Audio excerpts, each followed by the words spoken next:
नमस्कार। बाजार आज और कल में आपका स्वागत है। इस शो में हम आपको बताते हैं बाजार में आज का पूरा एक्शन और साथ ही कल के लिए स्ट्रैटेजी और शेयरों में कमाई के शानदार मौके। नमस्कार, मैं हूं आपके साथ दीपक डोभाल और मेरे साथ कल के लिए आपकी तैयारी कराने के लिए जुड़ रहे हैं जी बिजनेस के मैनेजिंग एडिटर अनिल सिंघवी। इसके अलावा मेरे साथ एक और खास मेहमान मार्केट एक्सपर्ट सुदीप बंदोपाध्याय जुड़ रहे हैं और इसके अलावा आप दोनों का बहुत बहुत स्वागत है, बंदोपाध्याय जी और अनिल जी, आपका भी। और इसके अलावा मेरे साथ मेरे सहयोगियों की पूरी टीम भी जुड़ रही है। दिन भर के मार्केट का हाल बताएंगे कुशल गुप्ता, मेरे सहयोगी। डीमार्ट के लिए तेजी के ट्रिगर्स और आने वाले HUL के नतीजों पर फोकस डालेंगी देवांशी असर। और इसके अलावा पूजा त्रिपाठी बताएंगी RBL बैंक में क्या है तेजी की वजहें। और इसके अलावा वरुण दुबे से जानेंगे कि अंबर एंटरप्राइजेज में वजह क्या है। लेकिन सबसे पहले ये देख लेते हैं कि आज बाजार में कैसा रहा कारोबार। और हफ्ते के पहले दिन बाजार की शानदार शुरुआत देखने को मिली है। आज के कारोबारी सत्र में निफ्टी 11,850 के पार बंद होने में कामयाब रहा। सेंसेक्स भी 1% से ज्यादा चढ़कर बंद हुआ है और बैंक शेयरों में तेजी के कारण बैंक निफ्टी भी 3% से ज्यादा उछलकर बंद होने में कामयाब रहा।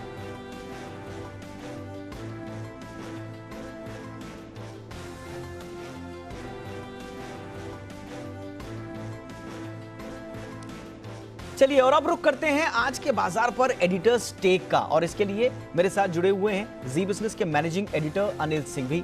अनिल जी, एक बार फिर से आपका स्वागत है बाजार आज और कल में।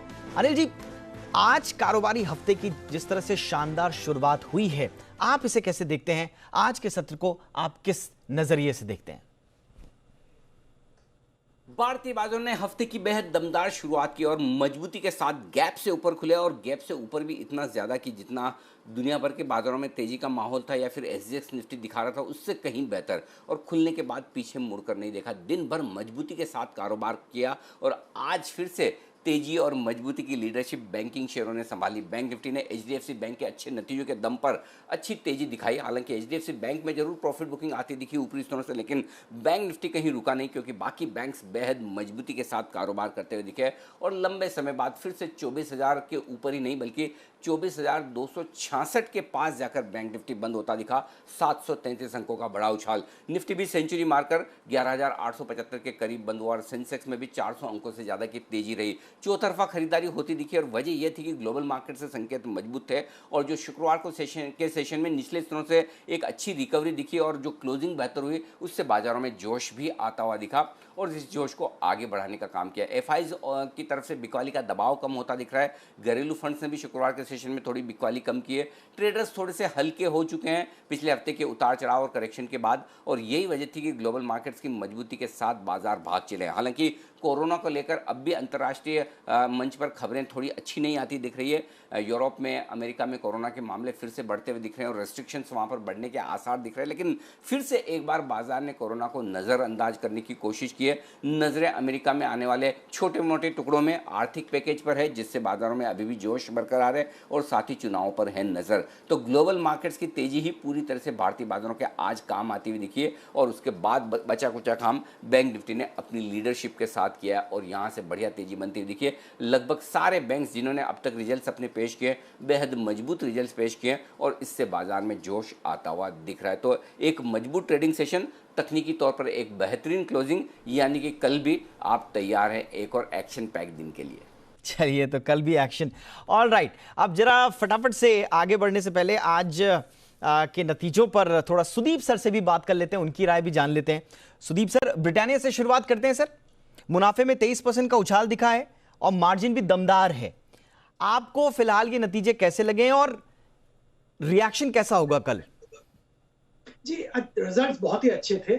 देखिए, ऐसा उम्मीद था कि जो उछाल इनके परफॉर्मेंस में देखने को मिला था पहला क्वार्टर में, वो एक वन ऑफ इवेंट था क्योंकि वो लॉकडाउन के जरिए बिस्किट सेल में बहुत अच्छा प्रोग्रेस देखने को मिला था और इस क्वार्टर में वो थोड़ा ठंडा होने का संभावना था।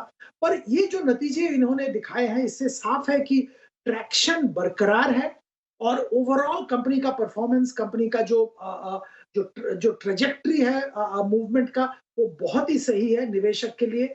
यहाँ पे एक चीज मैं बताना चाहूंगा, क्योंकि वैल्यूएशन के लिहाज से वैल्यूएशन बहुत ही ऊपर है ब्रिटानिया का, तो मैं फ्रेश खरीदारी की सलाह तो शायद नहीं दूंगा इस लेवल पे। पर परफॉर्मेंस बहुत ही बेहतरीन था, और आपको थोड़ा बहुत प्रॉफिट टेकिंग कल देखने को मिल सकता है, पर ऐसा कुछ शंका की बात नहीं है। I think by and large stock will stabilize at current level only कल शाम तक। ऑल राइट सर, अब जरा एचडीएफसी लाइफ के नतीजे आपको कैसे लग रहे हैं सर? और इसमें जो जिस पर हम फोकस भी किया हमने आज की प्रीमियम से जो आए हैं वो 54.7% बढ़ी है। अब सवाल यह है कि कल कैसी चाल रहेगी फिर आगे?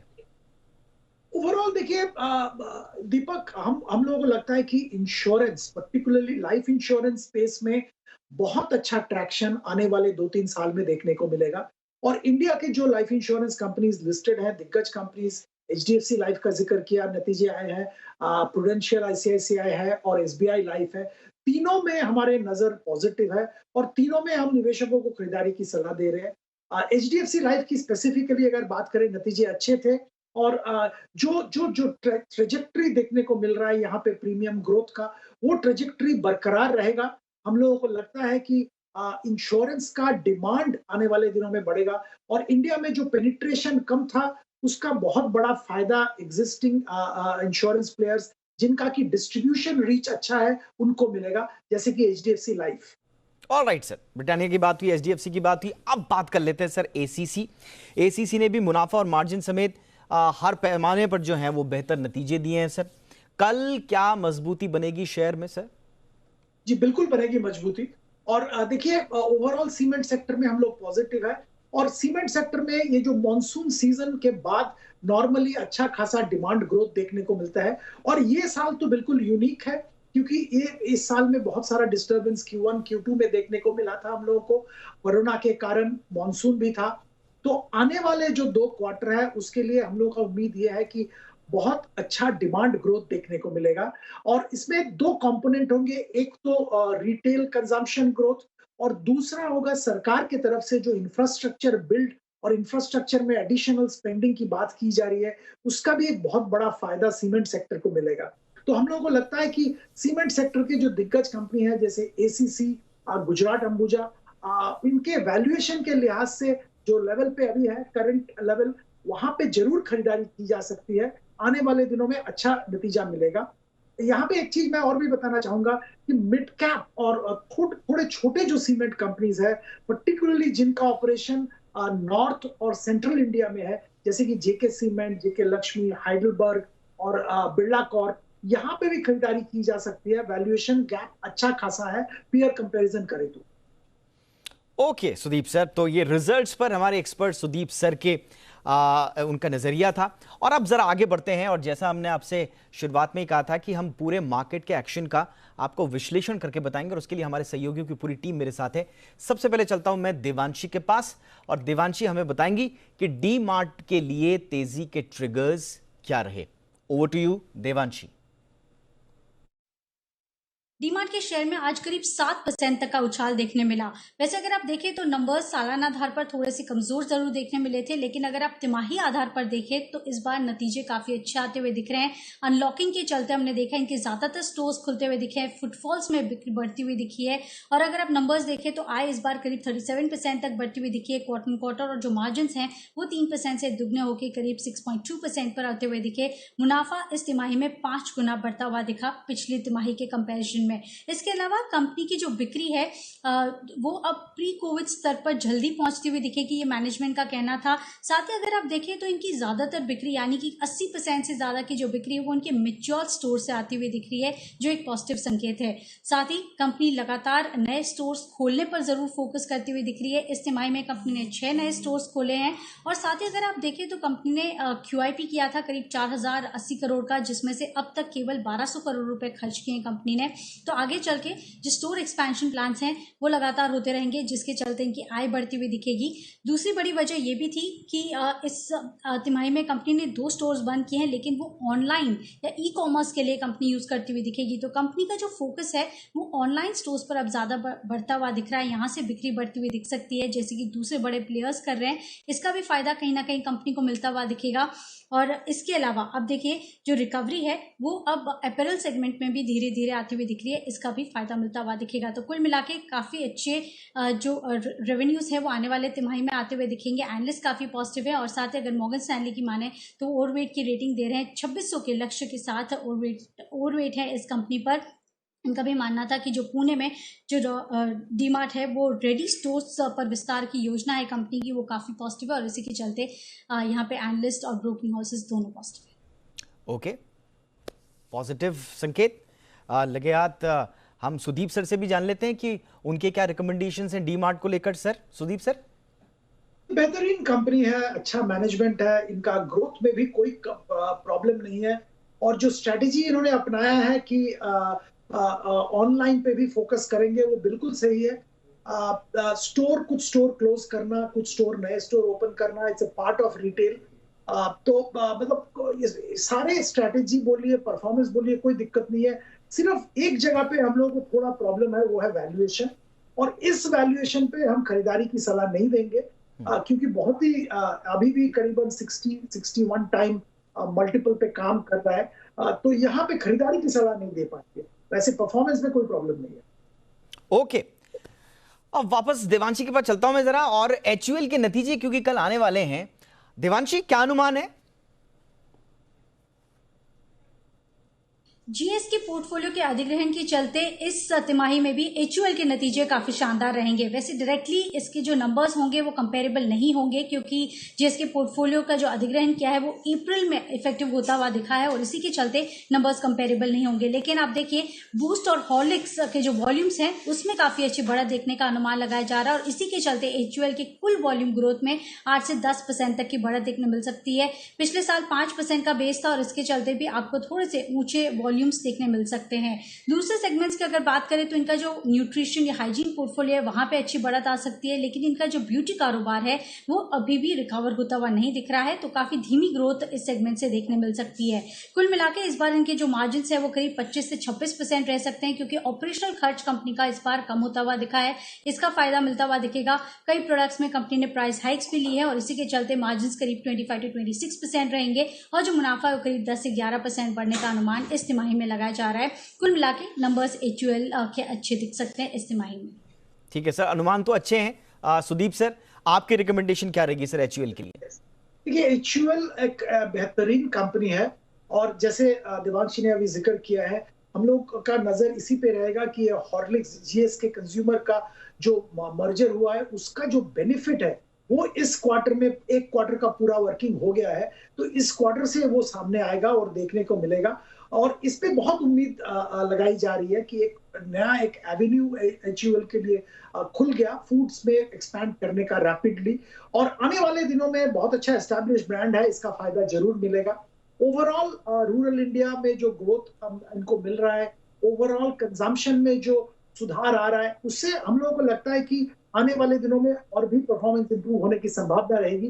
वैसे अगर लास्ट क्वार्टर के भी नतीजे देखें, 80% इनके जो ब्रांड्स थे, जो बिजनेस था, वहां पे ग्रोथ देखने को मिला था। 20% में लॉकडाउन और कोरोना के चलते, पैंडेमिक के चलते स्लो डाउन हुआ था। ओवरऑल इस क्वार्टर में उम्मीद किया जा रहा है कि अच्छा खासा टॉप लाइन और बॉटम लाइन में ग्रोथ देखने को मिलेगा। इसमें हॉर्लिक्स का कंट्रीब्यूशन ऑब्वियसली रहेगा। तो for an investment point of view हम लोगों को लगता है कि इवन एट करंट लेवल अगर आपका 1 साल का नजरिया है, खरीदारी की जा सकती है। इसमें हमारा टारगेट 2500 रुपए का है। ऑलराइट सर, अब जरा अंबर एंटरप्राइजेस की तरफ भी बढ़ लेते हैं। अंबर एंटरप्राइजेस में 2 दिनों में 18% का उछाल आया है। आखिर क्या है इसकी वजह, ये बताने के लिए मेरे साथ मेरे सहयोगी वरुण दुबे जुड़ चुके हैं। बताइए वरुण, अंबर एंटरप्राइजेस में 2 दिन में 18% का उछाल कैसे आ गया? देखिए, पिछले कुछ दिनों में अंबर एंटरप्राइज में गजब की तेज़ी देखने मिली। इनफैक्ट ये स्टॉक अब अपने लाइफ हाई पे ट्रेड कर रहा है और काफ़ी सारे रीज़न है इसके लिए। देखिए, सबसे पहले तो फेस्टिवल सेल्स जो है, इनिशियल साइंस जो आ रहे हैं वो ये दिखा रहे हैं कि कंज्यूमर ड्यूरेबल्स में अच्छी खासी सेल हुई है और ये कंपनी आपको पता होगा AC के लिए कॉन्ट्रैक्ट मैन्युफैक्चरिंग करती है, तो इस कंपनी को उसका बड़ा फ़ायदा होता हुआ दिखाई देगा। इसके अलावा आपको पता होगा कुछ दिनों पहले खबर आई थी कि सरकार ने जो रेफ्रिजरेशन वाले AC है उनके इंपोर्ट पे प्रतिबंध लगाया था, तो ये कंपनी ये प्रोडक्ट बनाती है, यानी कि आत्मनिर्भर भारत का एक बहुत बड़ा फ़ायदा जो है वो इस कंपनी को मिलने वाला है। और आपको याद होगा कुछ समय पहले इस कंपनी ने सिडवेल रेफ्रिजरेशन नाम की कंपनी जो है उसमें करीब 20% हिस्सा भी खरीदा था। तो यानी कि ये कंपनी ऑलरेडी पहले से तैयार थी इस पूरे स्पेस में। इसके अलावा आप देख रहे हैं कि लगातार रह के खबरें आती है कि रेलवे जो है अपने सारे कोचेस जो है उनको एसी बनाने की प्लानिंग कर रही है। तो जाहिर सी बात है वहाँ एसी लगेंगे, ये कंपनी कॉन्ट्रैक्ट मैन्युफैक्चरिंग करती है तो इसको इसका बहुत बड़ा फ़ायदा मिलेगा। हाल ही में कंपनी ने QIP किया था, 400 करोड़ के आसपास उस पूरे QIP से जुटाए थे, यानी कि कैश भी कंपनी के पास है। वहीं फंड्स की तरफ से भी बाइंग देखने मिल रही है। कुछ समय पहले विक्टोरिया फंड ने करीब 1.5 लाख शेयर्स खरीदे थे और वैंगवार्ड ने भी देखिए करीब 2.5 लाख शेयर्स खरीदे थे और अच्छे खासे प्रीमियम पे शेयर्स खरीदे गए हैं। 1800 से 2000 के रेट पे ये शेयर्स खरीदे गए हैं। वहीं हाल ही में जिस तरह का अपडेट्स आए हैं इस पूरे सेक्टर के लिए, उसके बाद ब्रोकरेज हाउसेस ने भी अपना प्राइस टारगेट बढ़ा दिया है। ICICI डायरेक्ट देखिए 2600 का प्राइस टारगेट इस काउंटर पे दे रही है। तो कहीं ना कहीं काफ़ी सारे ट्रिगर्स है जो इस कंपनी के लिए वर्क कर रहे हैं। ब्रोकरेज हाउसेस भी काफ़ी खुश है इस काउंटर को लेके, इसके लिए देख रहे हैं ये काउंटर लगातार तेज़ी में है और लाइफ हाई बनाते जा रहा है। ओके, चलिए अब मैं वापस चलूंगा सुदीप सर के पास। सुदीप सर, अब फटाफट से पोजिशनल के लिए कोई अपना रिकमेंडेशन बता दीजिए सर, अगर आपके पास है। देखिए, हम थोड़ा इन्वेस्टर्स के लिए सलाह देंगे कि PSU क्षेत्र पे ध्यान दिया जाए। यहाँ पे भी अच्छे कंपनीज अवेलेबल है इंटरेस्टिंग वैल्यूएशन पे। हम भारत इलेक्ट्रॉनिक्स की जिक्र करना चाहेंगे। 110 रुपया का हमारा टारगेट है और ओवरऑल इस कंपनी का परफॉर्मेंस अच्छा रहा है। डिफेंस इलेक्ट्रॉनिक्स के दिग्गज कंपनी है और यहाँ पे सरकार का डिफेंस मेक इन इंडिया का बहुत बड़ा फायदा मिलेगा। Overall cash positive, cash surplus company है और आने वाले दिनों में शायद सरकार की तरफ से अच्छा डिविडेंड का भी मांग आ सकती है, तो रिटेल निवेशक को भी इसका फायदा मिलेगा। OFS की बात की जा रही है, बाईबैक की बात की जा रही है। ये सारे जो कॉर्पोरेट एक्शन गवर्नमेंट की तरफ से इंसिस्ट किया जा सकता है, उसका फायदा भी रिटेल इन्वेस्टर को मिलेगा। तो यहाँ पे जरूर खरीदारी की सोच रखनी चाहिए निवेशक। यस सर, और अब वक्त हो चला है VK शर्मा जी के ऑप्शंस का, जो अगले दिन के बाजार में आपकी बम्पर कमाई कराने वाला है। तो चलिए सीधे बात करते हैं HDFC के VK शर्मा जी से।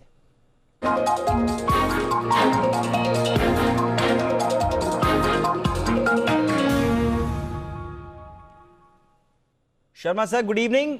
आज कौन सा ऑप्शन आप दर्शकों को बताएंगे जो कल बम्पर कमाई कराएगा सर? जी नमस्ते। और मेरी यही इच्छा कि माँ दुर्गा का सभी आपको और आपके सभी दर्शकों पर, जी के पूरे ग्रुप के ऊपर उनकी कृपा बनी रहे। Thank you sir. तो दो स्टॉक लेकर उपस्थित हुआ हूँ, एक तो कोलगेट और दूसरा है एक्सिस बैंक।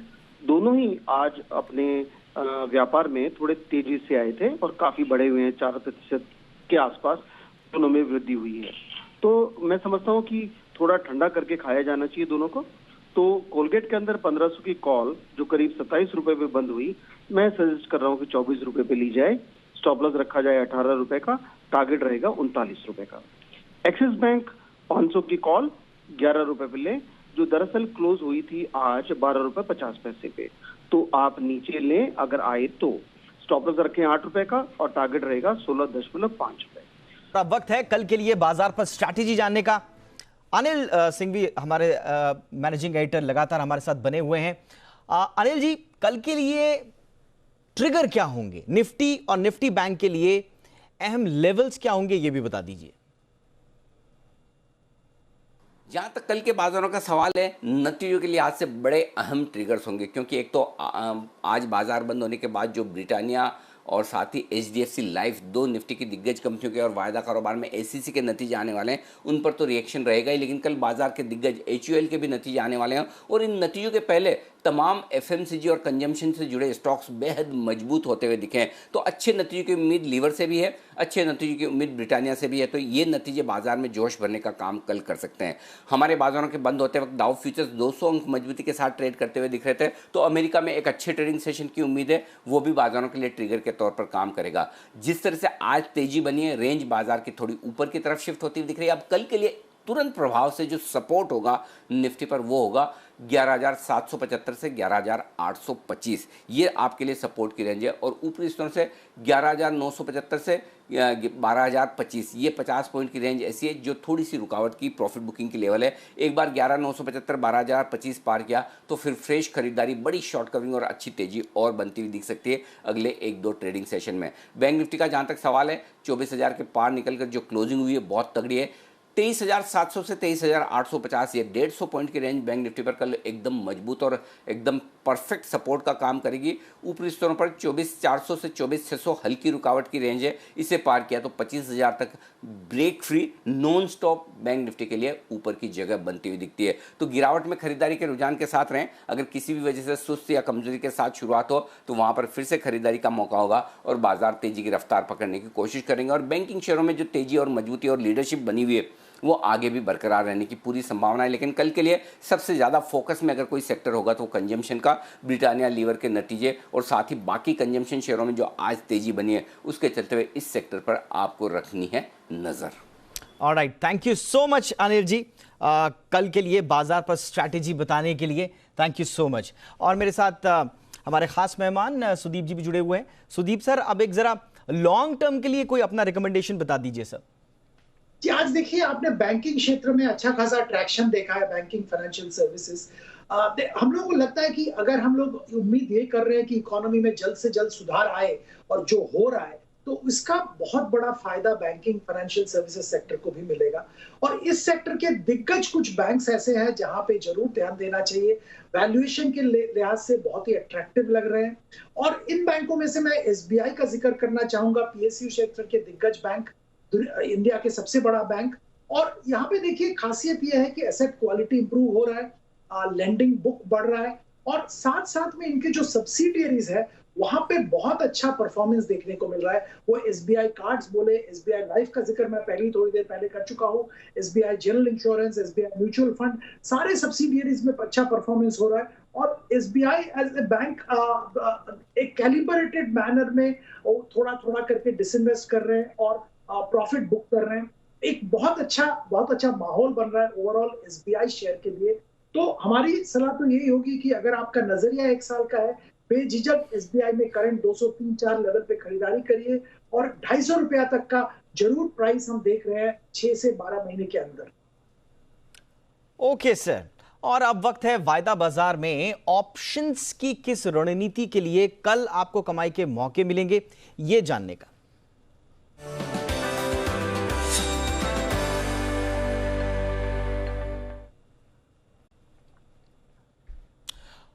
और आज ऑप्शंस की स्ट्रैटेजी बताने के लिए हमारे साथ हैं kiranjadhav.com के सीईओ आशीष केलकर जी। आशीष जी, बहुत बहुत स्वागत। सर बताएं, कल ऑप्शंस के जरिए कहां पर मौके बन रहे हैं sir? Thank you very much. देखिए, आज के सेशन में हमने ये देखा कि कुछ स्टॉक स्पेसिफिक एक्शंस बहुत अच्छी तरह से हो रहे थे और लास्ट के 15 से 20 मिनट में एक बहुत ही बेहतरीन ब्रेकआउट मिलता दिखाई दिया पीडीलाइट में।